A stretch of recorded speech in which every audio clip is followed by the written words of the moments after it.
Taong 2024 ko unang nasubukan ang Cove 450RR. Yun na yata yung pinakamagaan na inline 4 na nasubukan ko. Pero ngayong 2026, naglabas sila ng version 2. Ang tanong, okay pa din kayang kunin to ngayong 2026?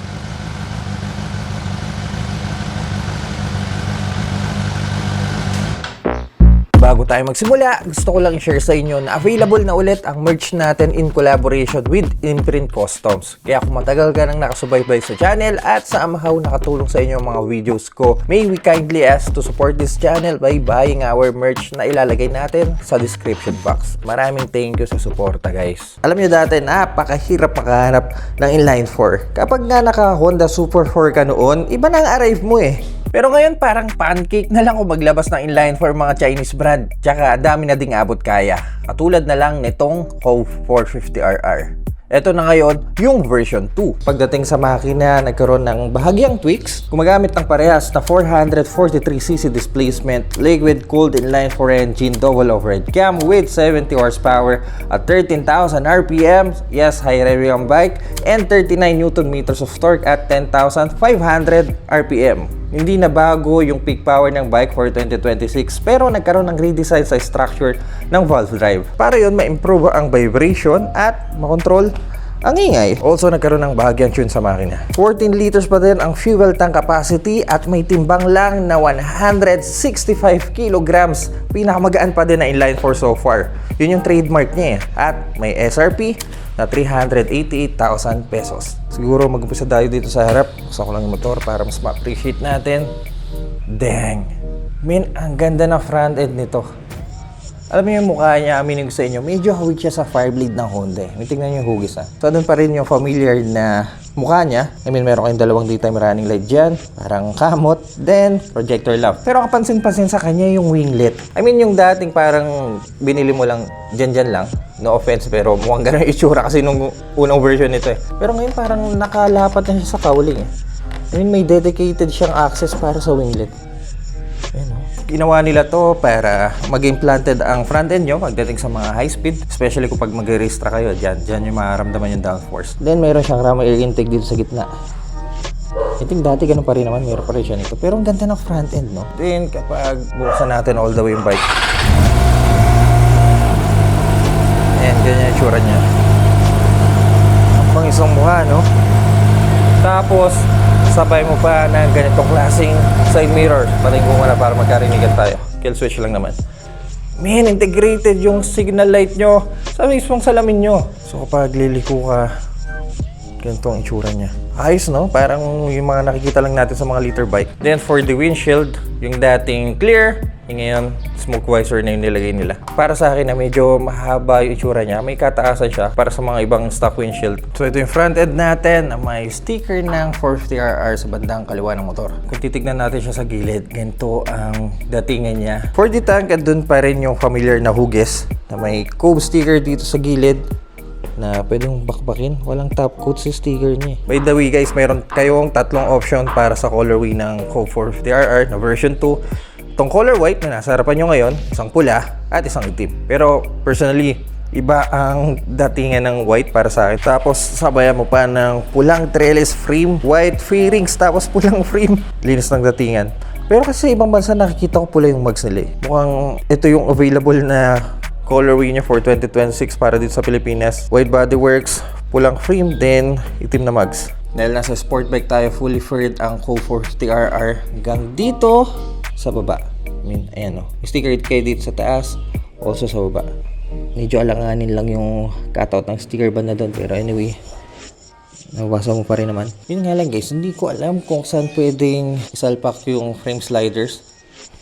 Siguro pwede dito. I mean, banda dito, aluminum heel guard. Then, metal foot pegs.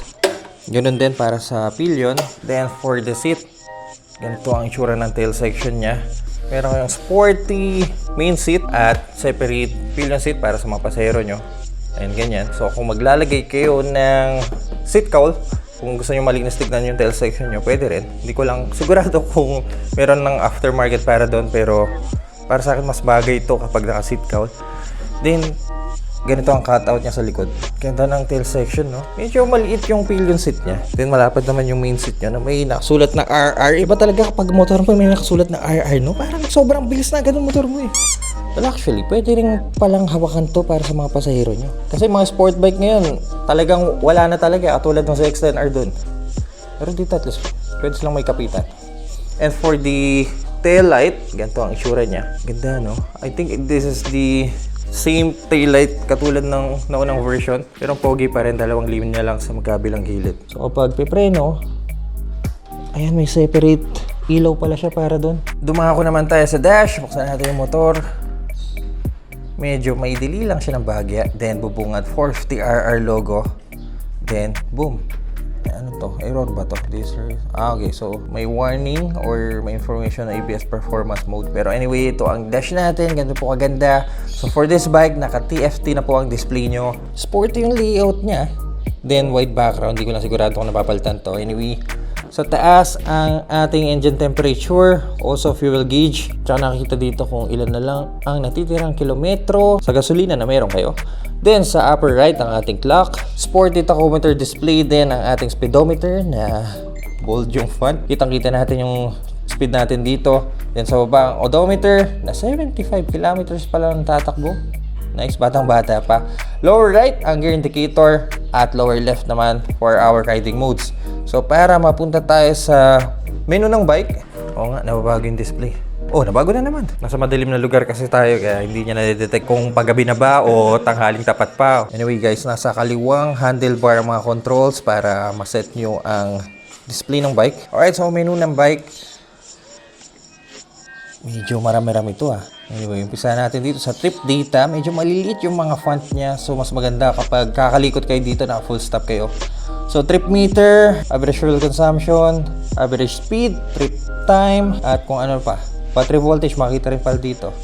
Then, for the vehicle settings, ito gusto kong makita. Meron tayong riding modes. Actually, dalawang riding modes. Ang Eco at Sport. As of now, nasa Sport siya. Siguro, Eco muna natin. Obviously, ito yung tipid mode ng bike. At Sport naman, kung gusto mong all out dito sa 450RR. Pero dahil tipid ride lang tayo, siguro mamaya Eco ko muna. Malaman natin mamaya. Sa first ride yung Sport mode. Then, meron tayong ABS mode. Ano to?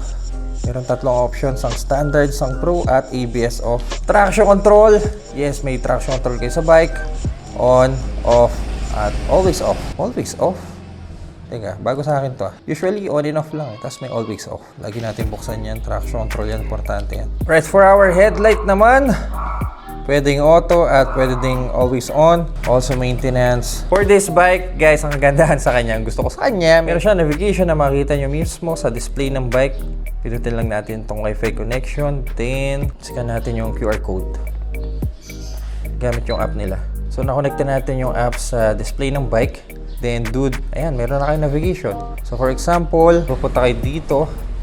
Sabihin natin dyan. Itong mismo nakita nyo cellphone nyo, makikita nyo sa dash nyo. So, for example, mag-start tayo ng navigation. Dude, pwede mo pang makontrol eh. Sakaling gusto nyo yung lakihan.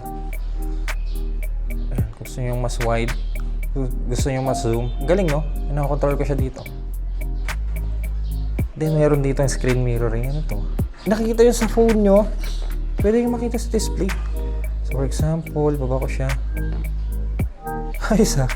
Ang galing. Ano ba? Na-rotate pa to. Gusto manood ng YouTube sa phone mo. I mean, sa display ng bike mo. Ayan, pwede mo gawin. So, for example, ayan. Buksan natin yung page natin sa TikTok. Manood tayo ng video. Ito, nakapanood siya sa display ng motor. Ngayon lang ako nakakita ng ganitong feature sa isang motor. Napaka-cool nun. Grabe, high-tech talaga ng mga motor ngayon. For our cockpit, ganito po ang itsura niya. Gusto ko yung itsura ng clamp natin, oh. Matte silver na may Cove logo. Ang premium ng itsura. Ang premium ng cockpit natin. Then, meron tayong steering damper as stock. Itong nakikita nyo lahat ng to, stock to, ah. Ito ang ating kill switch at ignition switch. And also, meron tayong launch control na mamaya subukan natin. Exciting to. Then, meron na rin kayong kasamang lever guard sa bandang kanan. For the brake lever, adjustable siya in 5 levels. Ganda ng brake master cylinder natin, oh. For the left handlebar, ito na. Ito yung configurations nyo para sa display. Up and down slide para sa back. Then, set button or enter button. Then, sa taas ang ating passing light and also high beam. Then, turning switch, busina, at hazard switch. Yun nga lang guys, sa clutch lever hindi pa siya adjustable pero sobrang lambot dahil to sa slipper clutch ng bike. And also, meron tayong quick shifter dahil hindi pa siya ride by wire. I think upshift lang to pero ewan ko, subukan natin siya mamaya. And also, meron kayong charging port dito sa bandang kanan ng bike. USB-A at Type-C. For our front suspension, nakakayaba 41mm upside down forks po ay dito sa Cove 450. At yung dating gold, ginawa nilang black. At yeah, full adjustable ang suspension nyo. Na dito nyo mababago ang configurations. So yan. Then for our brakes, ito na medyo interesting to. Dual disc with opposed 4-piston calipers. At yung caliper niya, hindi na siya yung katulad ng dati. Binago nila yung design. Pero dahil may logo siya dito, I think this is Taisco brand. Correct me if I'm wrong, mga cutie pies. Then as stock, wala pa po siyang radiator guard. Pero dude, ang laki ng radiator niya dito. Iba talaga kapag bago pa yung bike, ang linis eh. Wala pang mga bungi eh. Pero guys, lagyan nyo ng radiator guard to. Laki masyado. Then yeah, 4-cylinder. 1, 2, 3, 4. Then for the rear, also nakakayaba suspensions din kayo dito. This is fully adjustable at this time meron siyang breaker servo. So ayan o. At stock exhaust, naka-underbelly kayo sa Cove 450. Tapos ayan, bread box. Actually, hindi pa to yung mismong catalytic nyo. Titignan natin dito sa ilalim. Ayan. Ito pa yung mismong catalytic nyo. So this is the bread box. May magandang 17 inches alloy wheel in black. At for the stock tire, gumagamit siya ng CST Migra S3N 160x60 dito sa likod at 120x70 naman sa harap. So yeah, this is the 2026 Cove 450RR. Subukan naman natin siya sa kalsada. First ride sa 450RR. Teka. Alam mo, best pala to. Ang best ng panahon, no? Isipin mo, halos 2 taon na ang nakalipas nung sinubukan natin yung unang version nito. Parang kailan lang, no? Sabayan natin ang SPRS Race Gloves para bagay na bagay yung getup natin sa sport bike. Ngayong nasa harap na natin siya, medyo may kaliitan siya. So yeah, para sa isang 450cc, medyo compact yung itsura niya. Pero dude, ang ganda kasi ng mukha niya. I mean, eto medyo Ducati Panigale at medyo Honda Firebird yung datingan niya. Especially yung bago parang Panigale na eh. Gawin mo lang pula to. Ako, Diyos ko dahil. Okay, pinakamagaan na inline 4 ngayon 2026. Ay, baba ng bike. Seat height ng bike is 785mm. At napansin ko sa kanya nung umupo na tayo, grabe yung drop ng bike eh. Na hindi ko madalas may experience sa mga sport bike. More like parang touring yung suspension niya eh. So yeah, we are 6 flat with 34 inches inseam. At ganito ang tindig natin sa bike. Aminin ko medyo maliit sa pakiramdam ko yung bike. Pero dude, ang pogi pa rin niya talaga eh. Medyo slim din tignan yung cockpit niya. Pero hindi naman sobrang slim na R7 slim. Hindi siya ganun eh. Buksan natin yung bike. Medyo may delay lang talaga yung display niya. So yeah, laki ng speedometer natin. Stock exhaust sa inline 4 engine. Okay. Teka, ba't ako nakatingin dito? Underbelly pala to.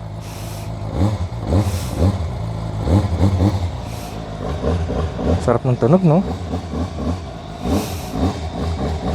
Pero parang may limiter pa siya eh. I mean, pag i-rev ko yung bike nakalimit siya sa 8,000 RPM. Pag na-brake na to, baka ma-bypass yun. Anyway, side mirror. Gusto kong itsura ng side mirror nito. Parang S1. So far yun lang naman. Tara.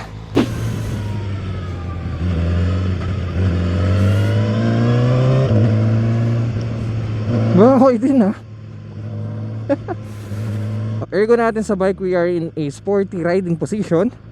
Actually may aggressive riding position talaga. Mababa yung handlebar niya, medyo tuwad tayo sa bike. Sobrang aggressive ba?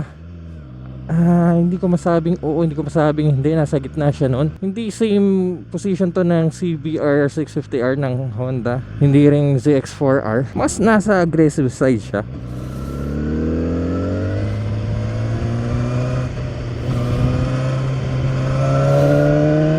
Grabe, smooth ang takbuhan nito. Also, medyo wide yung handlebar niya. Hindi siya pa close, which is okay for daily use. Though yung foot pegs natin, masyado siyang papasok. Ayan, no? Then mababa yung handlebar niya, so tendency nakatuwad tayo talaga sa bike. Yung room ng puwet natin malaki-laki rin, ha. Kasi may mga motor na kapag inupuan mo na, yun na yun eh. Pero tayo may room pa, nakakausog pa ako pag gusto ko magtaki, no. Gusto kong dumiretso pero sanay ako sa daan na to eh. Sa kaliwa na lang tayo.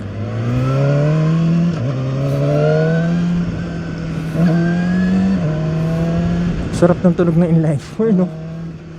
Parang sumisipol eh. As expected, wala siya masyadong power sa baba. Pero linear yung bitaw niya. Tsaka pala meron tayo yung quick shifter, pero upshift lang. Example, nasa second gear tayo, third gear, fourth gear. Hindi ako kina-close yung throttle, hindi ako pumipiga sa clutch, fourth gear. Pero wala tayong downshift or auto lift, so kailangan nyo mag-clutch dito, or mas maganda kung mag-rev match na lang kayo. For example, gusto mag-downshift nang di pumipiga sa clutch, nasa third gear tayo, blip nyo lang yung throttle nyo. Ayan o, second gear na. Para wala na talagang pigaan sa clutch. Sobrang gaan ng motor, man.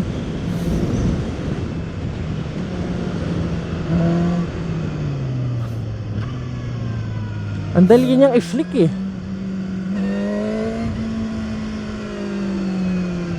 Aminin ko sa inyo, maliit yung itsura niya, pero once na nakasakay ka na sa kanya, parang katanggap-tanggap eh.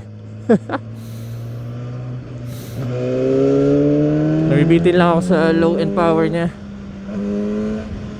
which is yun naman talaga karakteristik mga inline 4. Huhuliin mo pa yung sweet spot, lalo na high revving tong bike na to.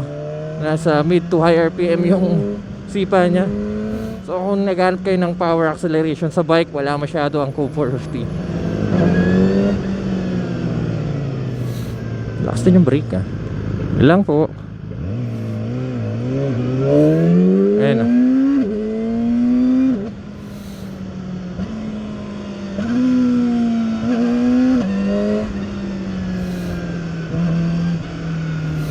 Ang laki ng speedometer natin. Nabutan tayo ng stoplight.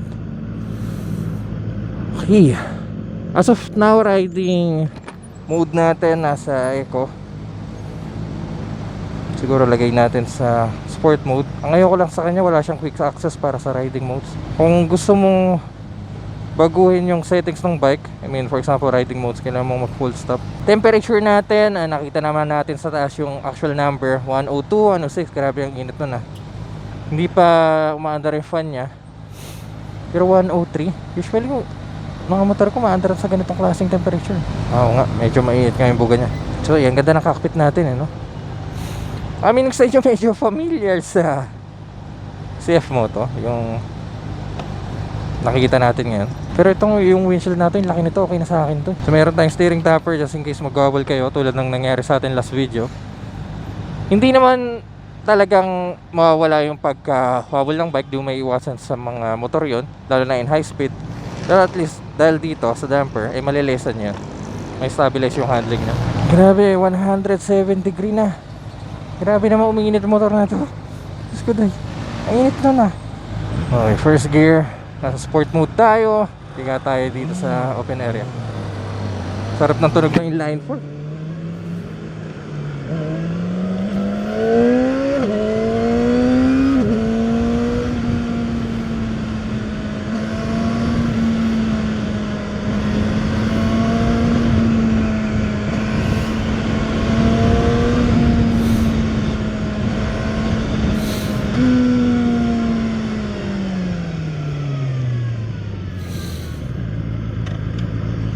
Okay.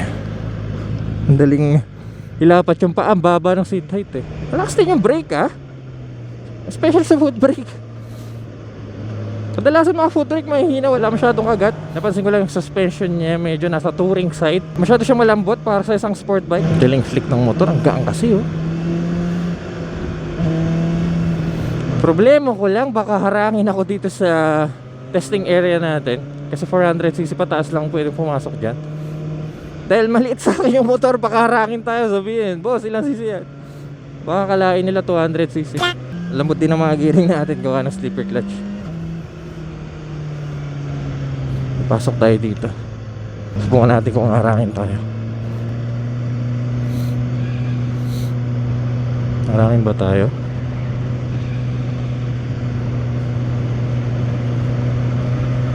Hindi tayo inarang. Okay, dahil andito na tayo sa lugar natin at may launch control yung motor, alam na. Kaya ako lang malaman kung paano i-set to, paano enable ang launch control natin. Ano ba? Hold lang ba?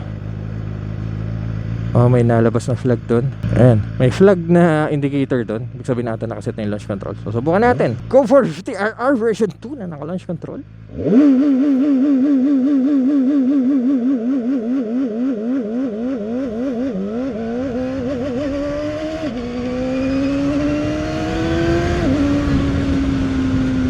Lakas din para sa isang 450cc, iba yung bigay nun So gamitin na to, nag-enjoy ako sa motor na to. Tsaka gaan niya lang.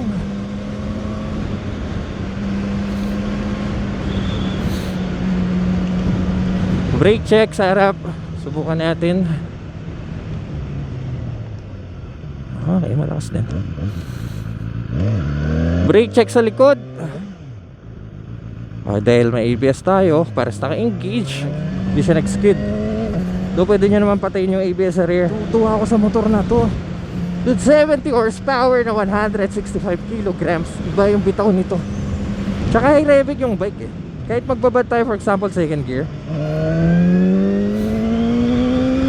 hanggang 10,000 RPM bago tayo magpalit.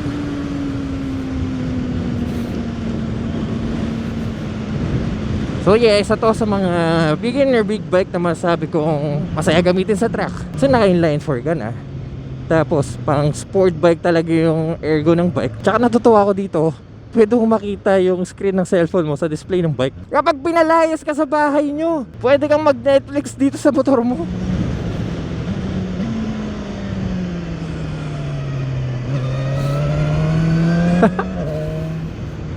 Siguro kung gagamitin nyo sa track or aggressive rider ka, mahilig kayo sa mga likuan, mga corners, mas better kung magpapalit kayo ng gulong.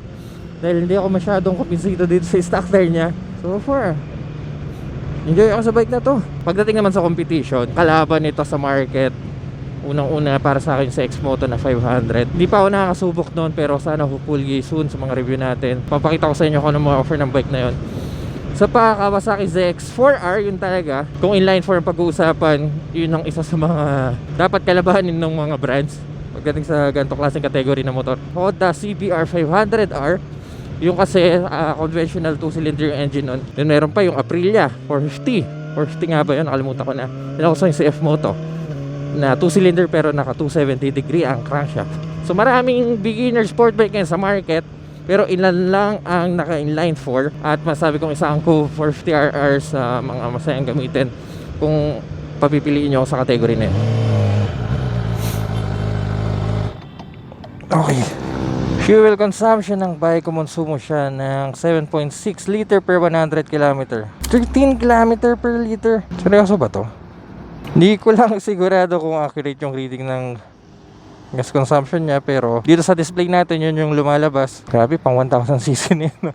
Ano ang letdown sa bike na to? Sa itsura niya, wala akong masabi. Ang ganda talaga ng tindig nito. I mean, mukha siyang panigali talaga gawin yung pula to. Brakes okay, engine response okay.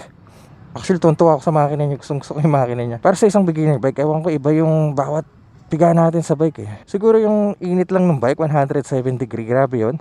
Pang Euro bike yung init na yun. When it comes to its reliability, doon medyo may question mark sa part na yon. Pero kasi ang Cove, kung saan bansa natin nakikita yan. Pero dito sa Pilipinas, under Bristol Motorcycles, hindi ko lang sure kung kamusta ba ang after sales niya, mga aftermarket niya, yung parts niya. So siguro mas maganda kung sumali na lang kayo sa mga group doon, magtanong-tanong kayo kung okay ba.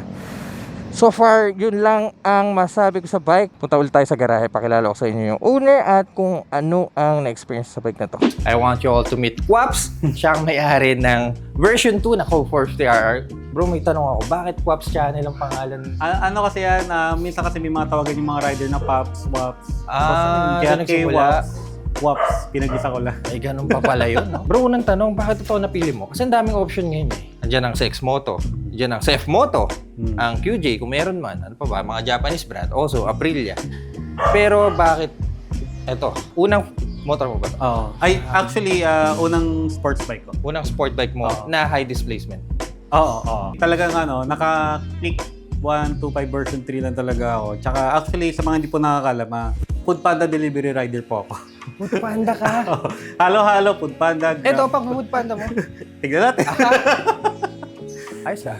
Actually, isa sa mga naging inspiration ko talaga, palagi po kasi ako nanonood ng mga video ni Talaga. ni Idol. Thank you. Palagi ako nanonood. Tapos, doon po ako nakakapili. Pero, ang pinaka-inisip ko lang kasi, yung as a beginner's bike, na ang pinaka-choice ko, ito yung naging choice ko. Kasi, isa sa mga naging, ko ron, yung bigat niya. Kasi ayoko naman na maging first bike ko, yung hirap na hirap pa ako. Tapos, pipilitin ko sarili ko na hindi ko naman kaya. Sa market, ito yung pinakamagaan. Pangalawa, siya yung pinakamalit na inline 4. Yun talaga yung pinaka nag-push sa akin dito, magaan tsaka inline 4. Anong height mo, bro? Nasa 5'9". 5'9". Pwede sa patingin nga. Try mo ako ano. 5'9" height sa 785mm seat height. Hindi, sakto lang. Sakto-sakto Hindi, lang. sakto lang din. Oh. Actually, lahat ng motor na ginanito lang, yung iba nakaganan ako. Nakatiptoe, yung iba, although adjustable yung mga seat nila, pero ito parang Sakto lang sa'yo. sakto lang siya sa height ko. Okay.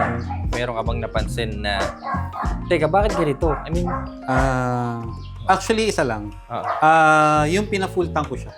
bakit? Ano yan? Actually, nung pina-full tank ko siya, yung pagkalabas namin sa casa, pina-full tank ko agad siya, which is hindi na-expect nung casa na ipo-full tank ko kaagad.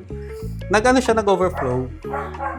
Tapos, nag-trial and error kami dun mismo sa casa. Talagang sagad sa bakal, sa likod. Actually, di ba yung niya, may parang tip yung bakal niyan. Doon lang, hindi naman siya apaw na apaw. Pero kasi, syempre, sa click, sagad mo. Di ba? Nagganon siya. May isa siyang overflow, which is pag sumobra siya, magli-leak, iba yung labasan nun. Yung overflow niya, pag sumobra ka sa tanke, dito siya sa tinatawag nila na parang damper sa baba. May damper dyan. Oil damper tsaka gas damper, which is yun yung naging explanation namin. Tapos, based on sabi rin ng lahat daw ng COVID, ganun. Talagang itatapon niya pag sumobra yung mo sa level na gusto niyang. Guys, if ever gusto nyo pa makapanood ng mga video dito sa bagong Cove 450RR, bisita lang kayo sa Quaps Channel. So, yan. Actually, si Quaps Channel, maraming follower to sa TikTok eh. So, yan. Ilan na ba? Arang halos 175,000 ata followers dito. Grabe. Also sa IG pa? Facebook? Sa Facebook. Thank you sa pagpapa-experience sa bike mo. Napakaganda ng bike mo. At, yan. So mga Cutie, this is our review with the version 2 of the Cove 450RR. Kung kayong tatanungin anong masasabi nyo sa bike na to, pasok pa sa panlasa nyo ngayong 2026. Let me know in the comment section down below. Kaya mga Cutie Pies, kung nakatulong ang video na to, kindly leave a like. At kung mahilig kayo sa magandang content, huwag kayong mag-alala dahil nasa tamang channel kayo. So make sure to press the subscribe button dyan sa baba. So dito na lang muna tayo at see you po sa next review.